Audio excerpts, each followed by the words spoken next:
रुपाली तुझी भांडणं झाली काय खायावरून ते दोघींनी घेतलं एकत्र बरं का. आणि ही काय शेंगा गवारी शेंगा येतं लोणचं वा वा ही बाजरीची भाकर आणि रानातलं जेवण. भूक लागली दादू ते आमचं दादू आहे बरं का. ते दादू तुम्हाला माहिती आहे रुपाली हिरो. आणि बघा जेवण आणि आता जेवायला सुरुवात झालेली आहे. सुरली भूक लागली ना. हां भूक लागली. चला मित्रांनो हे बघा इकडे लसूण आणला याच्या गोणीमध्ये. मित्रांनो नमस्कार, मी सुरेश गुटे ग्रामीणवाडी या चॅनलवर आपलं मनपूर्वक स्वागत करतो.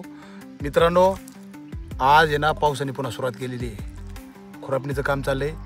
आपण गावरान लसूण लावतोय. गावरान लसूण लावण्यासाठी लसूण वगैरे फोडून आणलाय आणि आता बसलो जेवायला. वाजलेत 2:30 भांड धरा 2:30 वाजलेत. भूक लागल्यासारखं झालंय. दिवसभर काम चालू आहे आणि आता आम्हाला आंब्यासाठी पाईप पण जोडायचे आहेत. कांदा खुरापणी पण चालू आहे. सगळं काम संगच आहे. आता ऊन थोडं कमी झालं आहे. दुपारपर्यंत भरपूर ऊन होतं आणि आता जेवण चालू आहे. बघा इकडे बघा.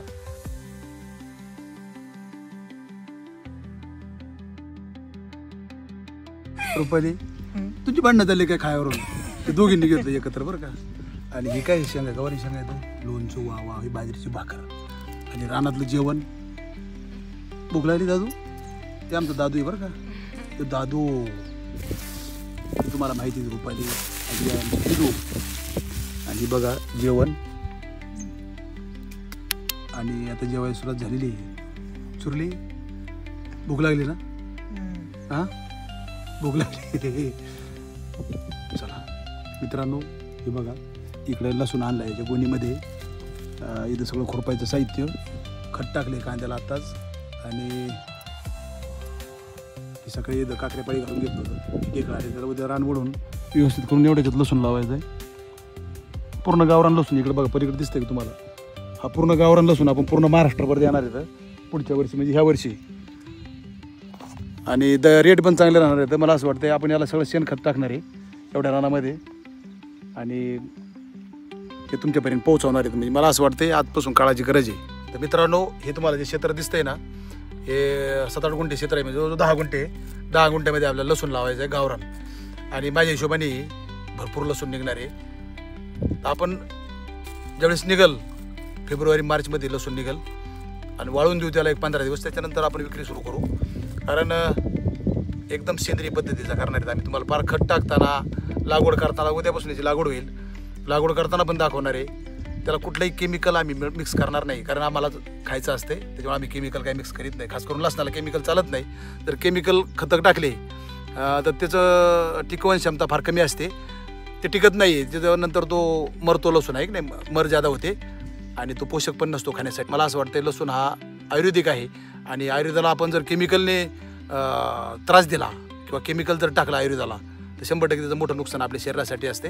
म्हणूनच मला असं वाटतं आता आपण जे माझा हा व्हिडिओ बघतील ना त्यांच्यापर्यंत 100% ह्या लसणाची सगळी माहिती. आता पण त्याच्याकडे व्हिडिओ बनवून आपण शेवट एक व्हिडिओ टाकू आपण सगळं कसं त्याचं लागवड केली, याच्यात कोणती खतं टाकले, याची काढणी कशी केली, याला वाळवलं आणि त्याच्यानंतर ते पार्सल होईपर्यंत. मला असं वाटतं प्रत्येक महाराष्ट्रातल्या प्रत्येक घरामध्ये चांगला लसूण जावा. लसूण हे सगळ्यात मोठं अँटीऑक्सिडंट आहे हे सगळ्यांना माहिती आहे. याच्यापासून कॅन्सर होत नाही, याच्यापासून खोकल्याला उपचार होतो, याच्यापासून सगळ्या गोष्टी या आहेत. म्हणजे काय आयुर्वेदात लिहिलेल्या सगळ्या लसणामध्ये आहेत. तर मला असं वाटते ही काळाची गरज आहे. आज आयुर्वेदिक म्हणजे सेंद्रिय खाणं हे सगळ्यात महत्त्वाचं आहे. वैशून्यधरला कॅमेरा आणि तिला लागलेली भूक ती म्हणजे लवकर लवकर उरका व्हिडिओ बनवायचा आणि जेवण करून पुन्हा आम्हाला सगळे पाईप आथरायचे आंब्याच्या बागाला. आणि मध्ये बाकी दोघी खुराप त्यांना दिदी आणि रुपाली. तर बाकी चाल तुम्हाला पाईप आथरताना याला ठिबक नाही आम्ही काय करणार याला रेन पाईप आथरणार आहे आंब्यासाठी खास. आणि जागच्या जागा पाणी पडलं पाहिजे रेन पाईपाचं. आणि काय झालं एक साईडनी सारा थोडासा चढ उताराच झालेला आहे कांद्याचा. तर कडापर्यंत पाणी जाणार नाही म्हणून बरोबर ते थोडं ॲडजस्टमेंट होईल. 5 इकडं अर्ध्या वावरात आणि 5 पलीकडे पाईप टाकायचे. लवकरच आपलं जेवण झाल्यानंतर आपण ती आथरणार आहेत पाईप वगैरे. आणि संध्याकाळी 11ची लाईट आहे. 11 ते 7 बिबट्याचं भरपूर भ्या वाटतं पण पर्याय नाही. शेजारी पाजारी भरणे आता पाऊस झाला आहे थोडाफार पण असं लई पाऊस झाला नाही. भरण्यापुरता जर पाऊस झाला असता तर मग अडचण नव्हती राहिली. मित्रांनो बघा रेन पाईप आथरून झालेली आहेत सगळे आथरले. दादू आमचा दमलेला आहे. सगळा राडा पडला आहे. याला उद्या चालू करायचं. मित्रांनो बघा, रेन पाईप आथरलेत, ते खुरपायचं राहिले. पाऊस बघा काय येते, पावसाचा आभाळ, भयानक आभाळ झालेले तयार. इकडं चांगला पाऊस पडत होता, आता चालू आहे सध्या थोडा, पुढं सरकलाय. इकडं बघा टोटल आभाळ पावसाचं. हे बघा काय झाले, पावसाचा आभाळ बघितलं, माथ्यावर पण आलं बघा. मग झालाय थोडा चांगला, म्हणजे भरण्यासारखा वरच्या पार्टमध्ये झाला. डोंगराकडं वरच्या मंदिराजवळ आपलं खालचं वावर आहे आंब्याचं. आंबे दिसतात का मित्रांनो? आता कटिंग झाली हो का, कसा फुटलाय आंबा, थोडं झूम करतो. हे बघा मस्त फुटलाय आंबा. कटिंग केल्यानंतर आहे ना, इथं बघा इकडे एक फुटवा आलाय, इकडे एक फुटवा आलाय आणि वरचा एक फुटवा आहे. 3-4 फुटे झाले, तर खाली एक बघा 3-4 फुटे आलेत. बाकी 2-3 दिवसापूर्वी कटिंग केल्यामुळं जास्त काय अजून फुटे झालेले नाही. पाणी बसल्या खत टाकायचं आणि पाणी द्यायचं. पहिली खुरापणी करून घ्यायची 2 दिवसात, रात्री करून ठेवली हे की नाही, पुन्हा अडचण नको. मित्रांनो अशा प्रकारे आपलं झालेलं हे रेन पाईप आथरून खुरापणी अर्धी झालेली, अर्ध्याच्यापेक्षा जास्त झाली, थोडी राहिलेली आहे. आणि हे रान हे लसण्यासाठी गावरान लसूण लावतोय आपण, देशी लसूण, आणि एकदम शेणखत टाकून करणार आहे त्याला आपण तयार, एकही केमिकल न टाकता. कारण लसणाला जर केमिकल टाकलं तर मग सांगितलं तुम्हाला. चला, आभाळ भरपूर आले, पाऊस कधी बी कोणत्या बी क्षणी येऊ शकतो. रुपाली झालं का तुझं गवत भरून? रुपाली भरती गवत भरली, आता कोणी गाईलाही गवत होईल. मित्रांनो अशा प्रकारे आजचा आपला दिवस कामाचा संपलेला आहे. खतं वगैरे टाकून ठेवलीत, पाऊस आला तर रांकीला लागेल. कारण पुन्हा एक तर दिवस कांद्याचे फार छोटे असतात, लाल कांद्याचे. 3 महिन्यामध्ये कांदा काढायला येतो. जवळजवळ महिना झाला असेल रुपयाला लावून ना, महिना होत आलाय. अजून 2-2.5 महिने राहिलेत. खत लागू व्हायला 24 दिवस लागतात.